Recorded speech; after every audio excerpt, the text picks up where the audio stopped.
guys, and welcome back to another weekly report here with the boys, the basketball report boys. So yeah, Yeah, okay, so there has been a lot of stuff that happened in the NBA. A lot of trades, a lot of things changed. There's teams who are now in a rebuild, with some teams who are contending now, some dark horse teams. A lot of things happened, and massive things. This is stuff that can have effect with a team for next 5 to 10 years, possibly. yeah. Um, so we're So gonna definitely get into that. yeah, so definitely, I think we're going to start with the trades because Yeah, that's obviously the main thing, and then we're going to talk a bit about the teams not long. Do our, obviously teams of the week, players of the week, and and just the then MVP MVP update. ranking, and that will be that. But yeah, so it was Thursday, last week, Thursday 25th, and just the shit just went down. Like literally, the trades just went crazy, and yeah, I think let's start with I don't know, No, okay, let's start with the Magic and the Magic. trades they made, and what do you think about them? So starting off, one of the trades they did was trading Aaron Gordon. Aaron Gordon for basically Gary Harris, RJ Hampton, and a future first.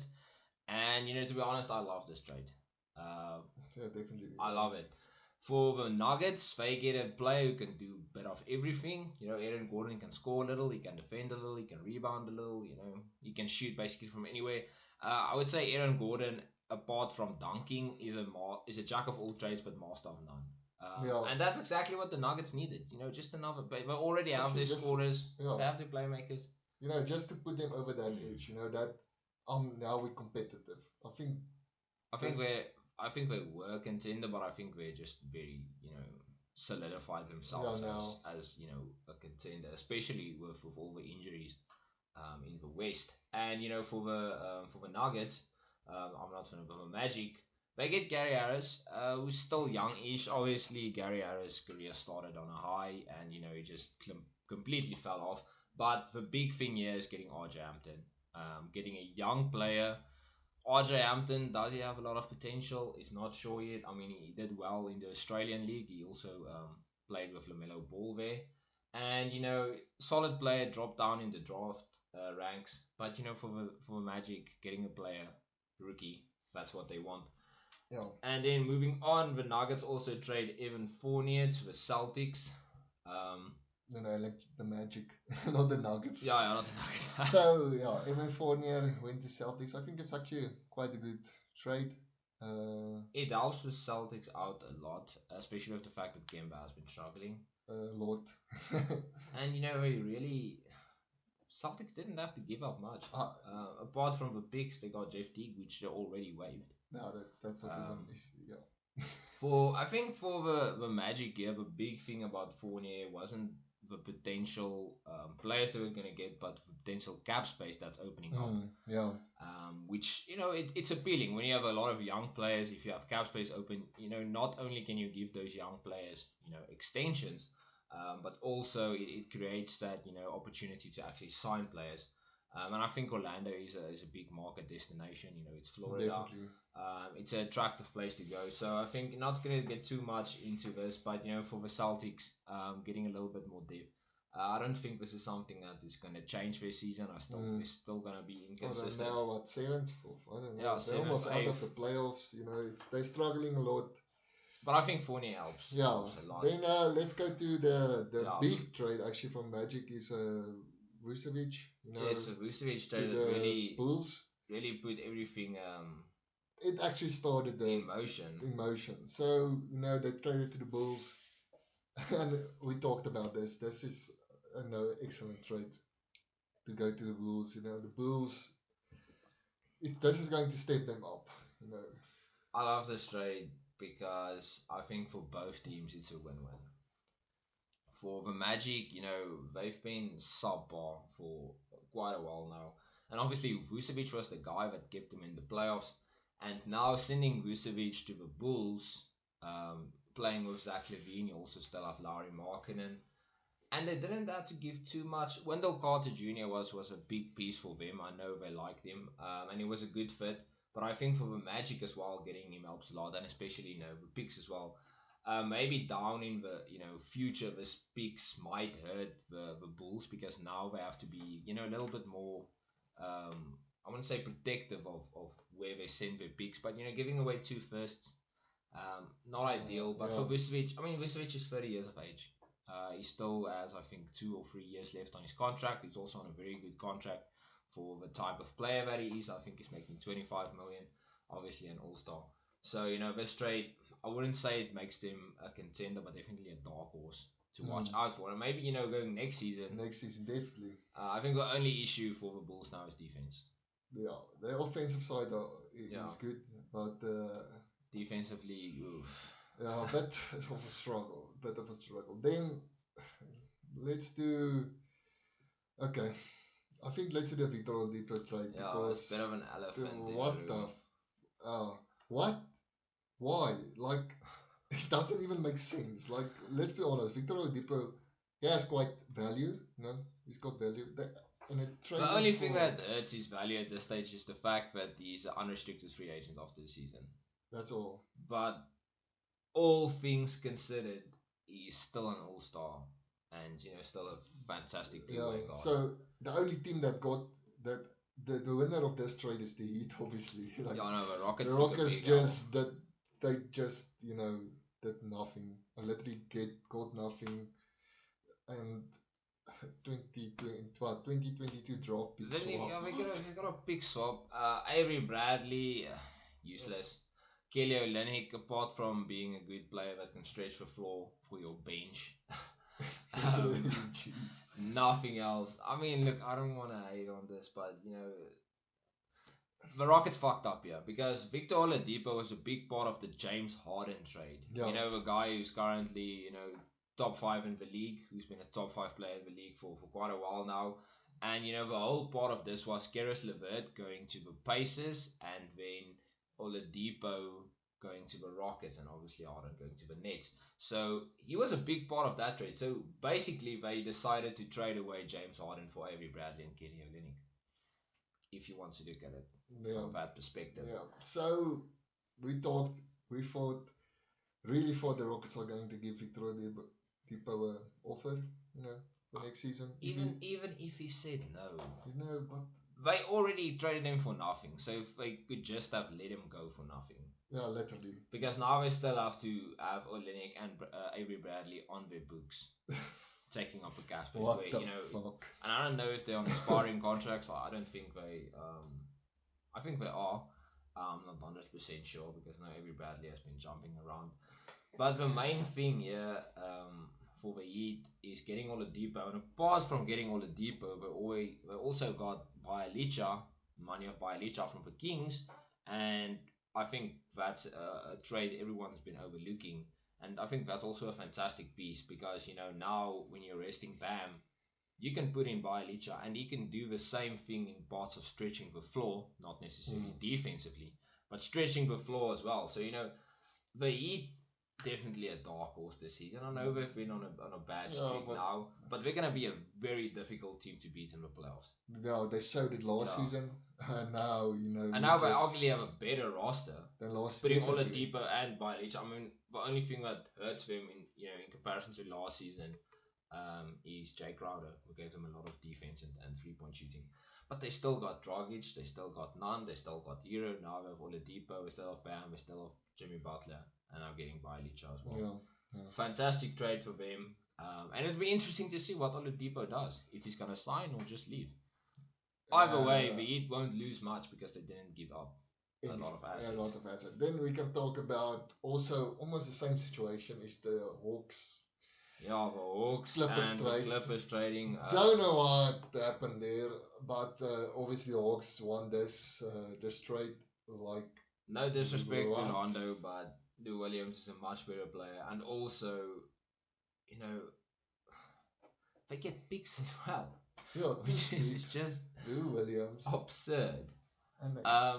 Look, Lou Williams, 6th man of the year. He's done it a bunch of times. Great scorer, very good in the clutch, and it's just a win for the Hawks all around. We're just making the team stronger. Once again, we've talked about this defensively. not much. But the options Lou Williams gives this side, it's just insane, especially in a I won't say weaker East, but a top heavy East. Yeah, yeah. This team could easily be a 4 or 5 in the East, and it could definitely make a solid run in the playoffs if all things go to plan. I think Rondo does help the Clippers defensively, but once again, losing Lou Williams is going to hurt them more than gaining Rondo, to be honest. Definitely, definitely. Then quickly another trade.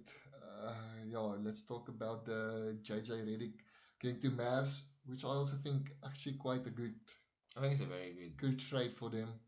You know, Mavs struggling a lot actually this season. They Doesn't still got you a, don't a plus expect 500 record. The thing is, they're basically the same as last season, and we'd expect them to be better because the team, Yeah, last season yeah. was the first season they And were good. Porzingis came back, and all Yeah, that stuff. So and not that they've been struggling with 3 point shooting, but getting JJ Redick really, really just improves the 3 point shooting once again.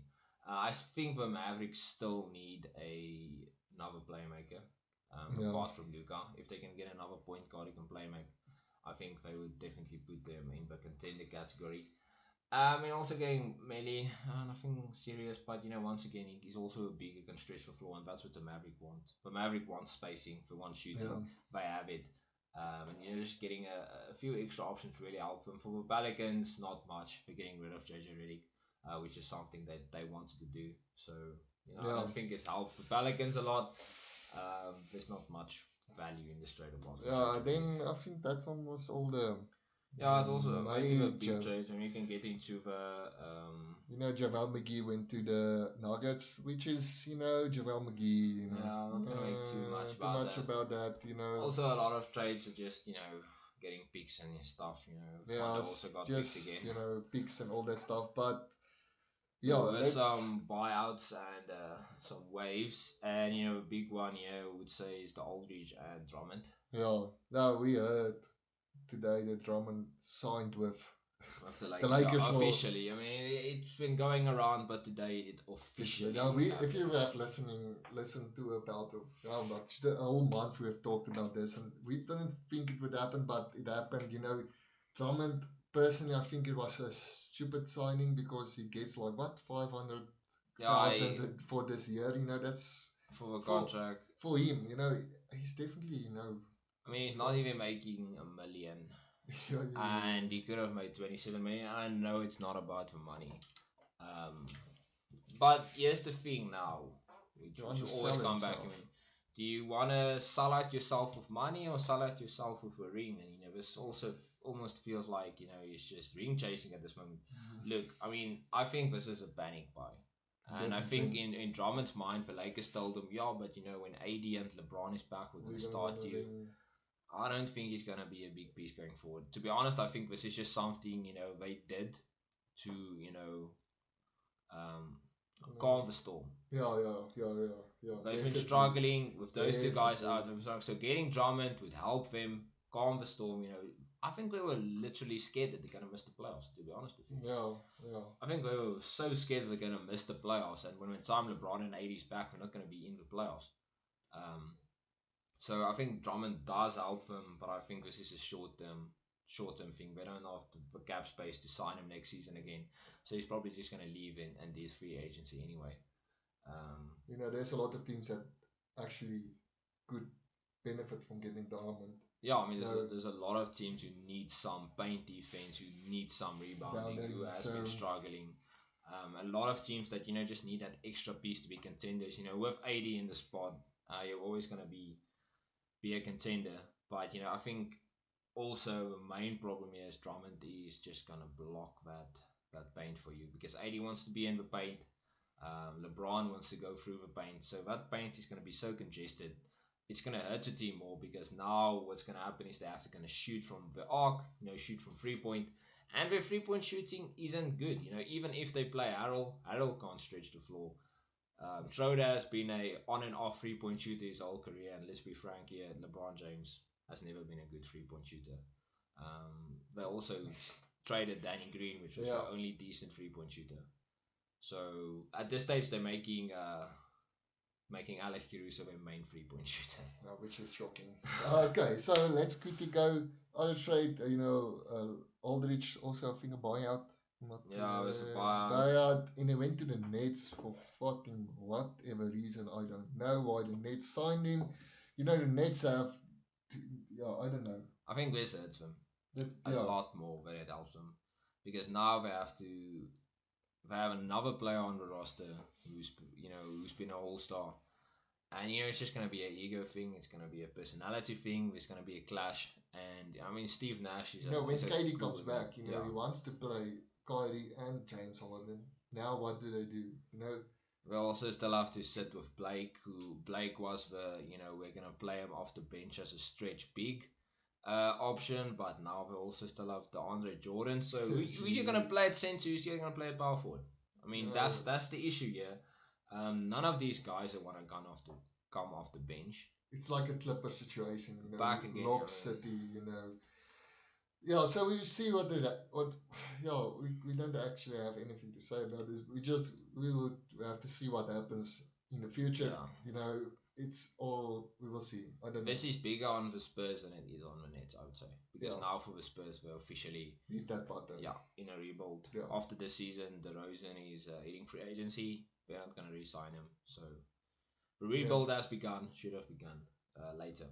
But I think that's about all. Yeah, let's all go. Trades and buyouts. Let's quickly go through the teams of the week. So, for some reason, this week was just difficult to choose a team in the East. Everybody averaging out, not having too great. And we went with, I can't believe we're going to say this. We're going with the New York Knicks. Yeah.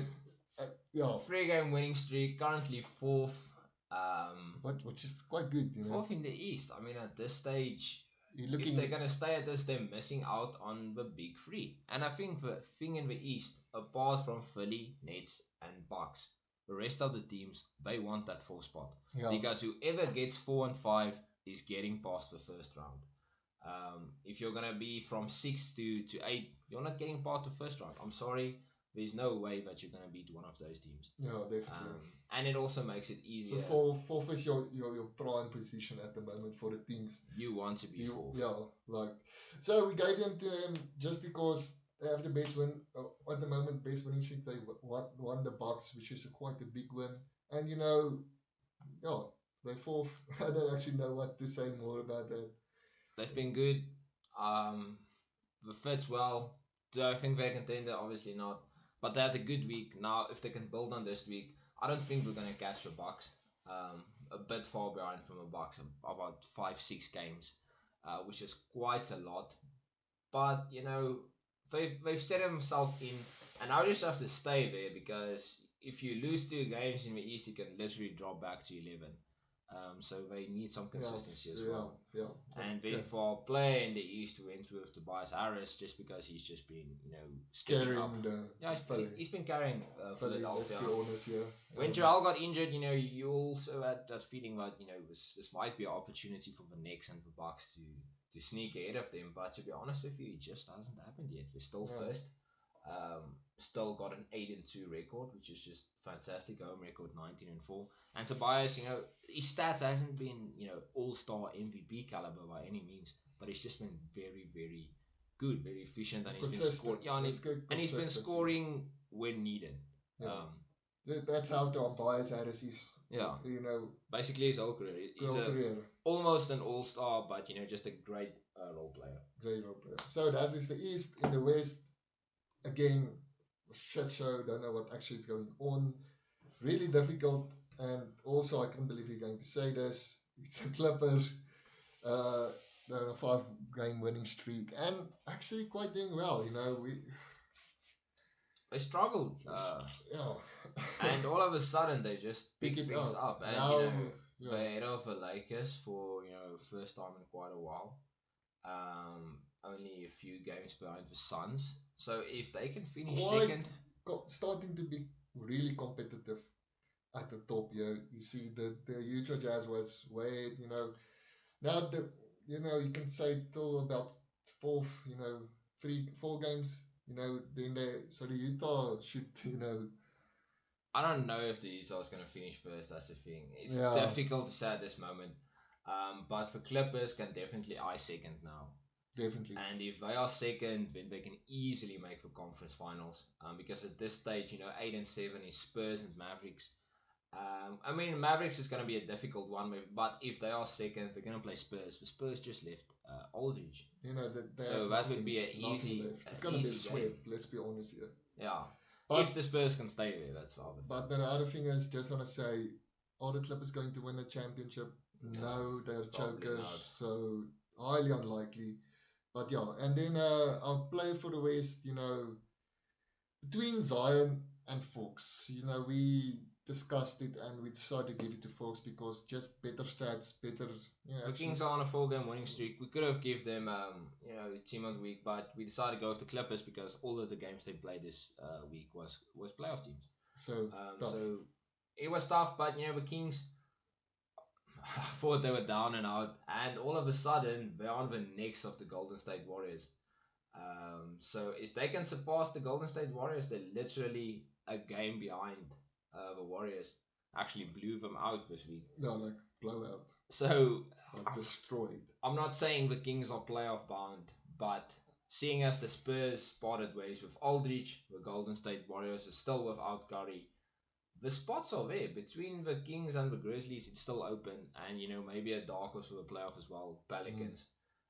So well done to De'Aaron Fox. Great week. I think with almost 33 points per game. Just fantastic week for him, and the job he's been doing at the Kings deserves a lot of recognition. Yeah. And if you can keep it up, if the Kings can improve, maybe next season All Star. Yeah, definitely. Maybe they can. It's not impossible that the Kings can reach playoffs also. So I mean, look how close it is. You're checking here at like if they win 2 games and we're 3 games behind the Mavericks. So and we don't know what the Spurs are going to do, like Christian said. So we have to see. Okay, let's do MVP race. We're going to do this quickly. Okay, so coming at 5, we have Kawhi Leonard, just because he's bringing it. KD is injured. And, do we want to put him there? Do we want to put him there? Not actually, but his stats has been good. Stats been good, so we put him there. The Clippers have one of the best records in the NBA, so I think he's been out of it, but putting him at 5, if the Clippers can improve their record, he's definitely gonna go up because he is the best team, the best player on one of the best teams, a top 5 team in the NBA. I mean, they got a record of 31-16, which is better than what the Bucks record, and basically the same as the Nets. Yeah. So he deserves it. At 4, we still got Joel. Even though he's injured. I think this is the last time he's probably going to be in here. Yeah, I think also so. Next weekly report, he's not going to be there, so just because of his injury. If he comes back, he'll definitely be back in it. Yeah, but we discussed it also. If you put Lillard in your top 5, actually not top 5, in 4th or 5th, you can do it. But Lillard had a shit week. We're talking here about 26 from 3-point. Don't even know what the average on. Yeah, I think for the week, 23 points per game, shot under 40% from field. And his free was in the 20s, I think 20, 26, 25 there. So it's horrible. So very bad week. And we've still won games, so that just shows you that we're on a 3-game winning streak. CJ McCollum has stepped up. Even Melo has been doing good. So you can put him there if you want to, but honestly, he's not there. Okay, and then 3rd, we've got James. I travel a lot harder. I don't know actually what to say. He's still carrying the Nets, and he's there. If KD comes back, will he be there? We don't know what's going to happen when the ego phase starts in the Nets. So we still here at 3. We don't know. Still doing. I would still put KD over him, but look, KD just hasn't been playing, and Harden has been playing, and Harden has been playing good consistently. Easy MVP, no. I'm just going to be honest with you guys, his shooting performances just hasn't been at MVP level. He's scoring and does, he fills out the stat sheet, but he also gets a lot of turnovers. But definitely, he's in that conversation. Definitely. But a dark horse. all the way back at the Yeah. end. I think there's a big gap between the guys who are actually in the MVP race and James Harden, even though he's top three at this moment. Yeah. Yeah. Due to default. Due to Injuries. injuries. Then, we put Giannis at number 2. Why, you ask, is because he's a bit... It's He's close. been struggling. It's close, between them. He's been struggling. He has an injury, but he's still playing. He's not a pussy like LeBron. And yeah, we put him at 2. Him and Jokic, is neck and neck at the moment. If you've got Giannis at 1, by all means, it's fair. We like literally we had to draw up a table, and we had to compare the two because it was so close. Giannis more defensively, Jokic better scoring. It's really close.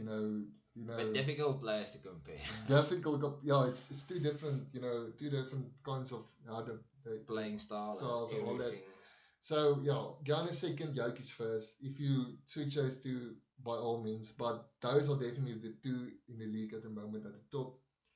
And as Christian said, they are, we're talking here about, I don't know, like a lot of, there's not even comparison between them and James Harden, Yeah, I mean, look, these guys have been fantastic. And when a guy like Kevin Durant comes back, Harden's obviously going to go down in the ranks. Even now with Aldridge, you don't know what that impact is going to have. There's not just so much points. There's just so much points you can score. So I mean, look, next week or 2 weeks, we're going to be back with this, and depending on what the situation is, we're going to have an outline of what happens. But to be honest with you, that's the MVP standings. I think Jokic and Giannis are still 1 and 2, and the rest, I think at this stage it's between those two guys. And obviously when Joel is back, he's definitely back in the mix. Yeah, it's going to be, I think personally, between those 3. It just matters when Joel is coming back. It's difficult. We don't know the injury, so. Yeah, and also now if Aaron Gordon going to the Nuggets also helps Jokic's case, as the team record can now improve as well. Yeah. And like I said, I've said it all season, I'm going to say it again, if the Nuggets are top 3 in the West, he's MVP. He's MVP for me. Easily. Yeah. If Giannis wants to take MVP, he must take his team to, yeah, it's going to be tough. I'll just say first, yeah. First in the East, Giannis takes this MVP. I think this is going to be one of the closest MVP races in a long time. Let's be honest. Very long time. Very long time. Yeah. So, guys, sorry for this one. It's a bit longer than usual, but there was a lot of shit that happened, and we needed to get it all out. I promise you, if you let us go, we can talk about an hour about the topics that we have. I mean, it's just basically the baseline. Didn't get into it, but I think that's just the surface. Now I think the big points going forward is what actually, I mean, on paper the trades are good, but how is going to reflect the team going to on the court perform. But yeah, thanks for watching. Remember to like and subscribe, and it's in the description. Check out our Spotify, check out our TikTok, Twitter, everything. As always, see you in the next one.